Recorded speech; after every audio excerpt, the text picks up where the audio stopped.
Hallo allerseits, ich bin Peter Bernstein, ich bin auf der Spielwarenmesse hier am Stand von Cosmos und bin jetzt beim Jonathan Felder, er ist Leiter für diese Experimentierkästen, die es bei Cosmos schon seit Jahrzehnten gibt. Und Sie haben als Neuheit Robotic Flower. Was hat es jetzt damit auf sich? Ja, unsere Neuheit Robotic Flower haben wir entwickelt, um ein Robotikprojekt mal der etwas anderen Art auf den Markt zu bringen.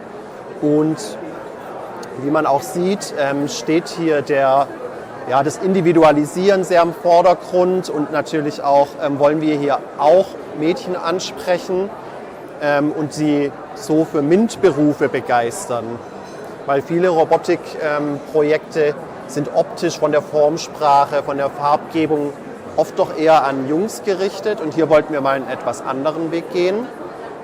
Unter den Blütenblättern steckt aber jede Menge Technik. Also wir haben einen Servomotor, wir haben einen Lichtsensor, wir haben einen Bewegungssensor, wir haben RGB-LEDs und das alles wirklich schön verpackt.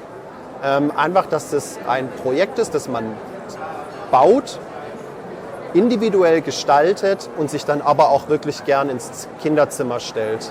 Das soll also nicht direkt in der Spielzeugkiste verschwinden, sondern es soll was sein, was man selber baut, selber gestaltet und dann irgendwie auch stolz drauf ist und sich gerne hinstellt. Und die bewegen sich aber jetzt nicht ständig auf und zu, sondern das geht dann tagesabhängig. Genau, also die hier sind jetzt für die Messe tatsächlich so umgebaut, dass sie einfach auf und zu gehen. Und hier bei den beiden kann ich die tatsächliche Funktion mal zeigen. Und zwar reagiert die Blume auf Licht. Ich zeige das mal hier mit meiner Taschenlampe. Wenn ich jetzt also den Sensor beleuchte, dann reagiert die Blume auf das Licht und öffnet ihre Blüte. Und im Inneren versteckt sich diese schöne Kugel hier. Da können Kinder dann auch kleine Geheimnisse drin verstecken. Und die Blume hat auch einen Mechanismus, um ihr Geheimnis zu schützen. Und zwar vorne der Bewegungssensor. Wenn man dem zu nahe kommt, dann reagiert die Blume wie eine Mimose, schließt ihre Blüte, um ihr Geheimnis zu schützen. Genau, und wenn es dann wieder ein bisschen dunkler ist, schließt sich die Blüte. Und so wirkt die Blume eben auch wie lebendig. Und diese Blütenblätter, das ist normales Papier, genau. Selbst bemalt oder bedruckt oder wie ist das? Also wir haben normale Papierblütenblätter, 130 Gramm starkes Papier und wir bieten im Set einmal ein Set Blütenblätter an, das schon vorgestaltet ist. Das sieht man hier, aber es sind auch ein komplettes Set weiße Blütenblätter dabei und die kann man dann selbst gestalten, wie man hier auch wirklich schön sehen kann. Das heißt, das ist jetzt das, wie serienmäßig eines dabei ist und dann sind unbemalte dabei, die jetzt hier in dem Falle von irgendjemandem bemalt wurden, von Familienangehörigen. Und dann bieten wir auch die Blattkonturen zum Runterladen an. Die kann man dann sich zu Hause ausdrucken, ausschneiden, sodass man immer wieder auch neue Blätter gestalten kann. Gut, dann haben wir jetzt hier eine schöne Neuheit gehabt. Sie haben aber sicher heuer wieder ein paar weitere nette Technikspielereien. Entschuldigung, es ist gerade sehr laut hier. Sie haben sicher weitere Technikspielereien. Die ja, genau. Bitte folgen Sie mir. Hat aber jetzt keine Bewandtnis. So, vielleicht machen wir mal hier weiter. Wir haben hier einmal unseren Scheibenkletterroboter, der Gecko-Bot. Der wird auch, wie man es von unseren Experimentierkästen kennt, aus Einzelteilen zusammengebaut. Und der hat dann eine ganz interessante Funktion. Ich kann das gleich mal demonstrieren. Und zwar klettert der vertikal die Scheibe hoch.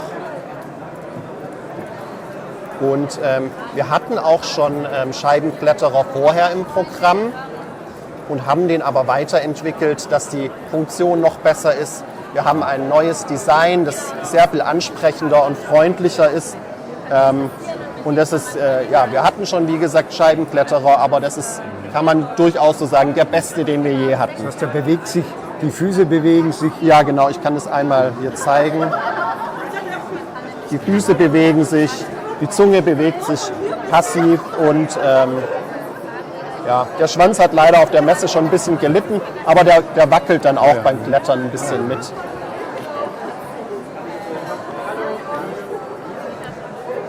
Der wird batteriebetrieben, einfach. Genau, der hat eine kleine AAA-Batterie, weil der darf natürlich auch nicht zu schwer sein, aber mit der Batterie kann er gut klettern, genau. Und jetzt kommt hier was, Crashy, das ist ganz ohne Strom, ohne Batterie. Oder wie läuft das? Es ist schon mit Batterie, da steckt ein Motor drin.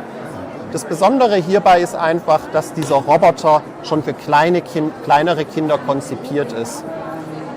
Und zwar, man sieht es hier auch auf der Verpackungsrückseite, die ganze Technik steckt also in einem Modul und ist schon vorkonfiguriert.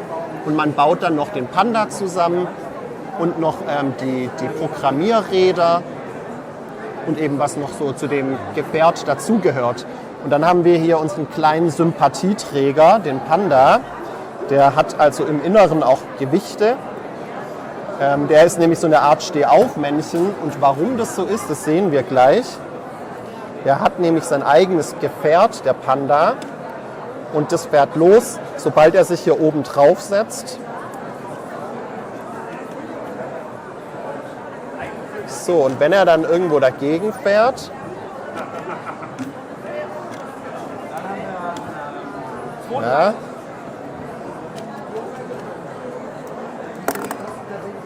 dann fällt er um und steht aber immer wieder auf. Und so kann man eben schöne kleine Spielchen mit dem Roboter machen. Und der hat hier dann Programmierrad. Also hier kann man einzelne Segmente aktivieren oder deaktivieren auf beiden Seiten. Sorgt dafür, dass er dann Kurven macht oder Ganz genau. Bewegungsablauf. Genau, also je nachdem, wie man das einstellt, greift es dann ins Getriebe oder eben nicht. Und so kann man kontrollieren, wo er hinfährt. Der fährt jetzt zum Beispiel, also er hat hier vorne noch so einen Schalter, dass man den Panda auch draufsetzen kann, ohne dass er direkt losfährt. Aber so ist der Schalter an. Man setzt den Panda drauf. Ja, und man sieht, jetzt greift gar kein Zahnrad. Das heißt, er ist im Leerlauf. Das ändere ich mal kurz. Ich mache einfach hier, klick, klick, klicke ich alle hoch. Und zwar mache ich das jetzt mal nur auf einer Seite. Und dann lernen die Kinder, es greift jetzt nur auf einer Seite und dann fährt er im Kreis. Und am Anfang, für sechsjährige Kinder ist es vielleicht auch gar nicht jetzt entscheidend, dass die das Prinzip genau verstehen. Man kann einfach mal ausprobieren, hier klicken, da was umstellen und dann sieht man auch direkt, was passiert, wenn man den Panda draufsetzt.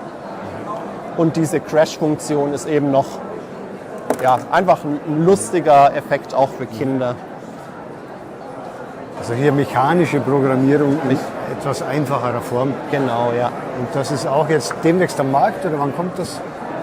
Genau. Und das kommt im Mai auf den Markt, kostet 29,99 UVP.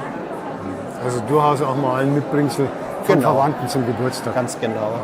Zu guter Letzt haben Sie mir vorhin schon verraten im Vorfeld, wir werden noch eine weitere Blume sehen. Ja, Blumen sind ja auch ein Trendthema in der Spielware. Und deswegen haben wir dieses Jahr nicht nur eine, sondern zwei.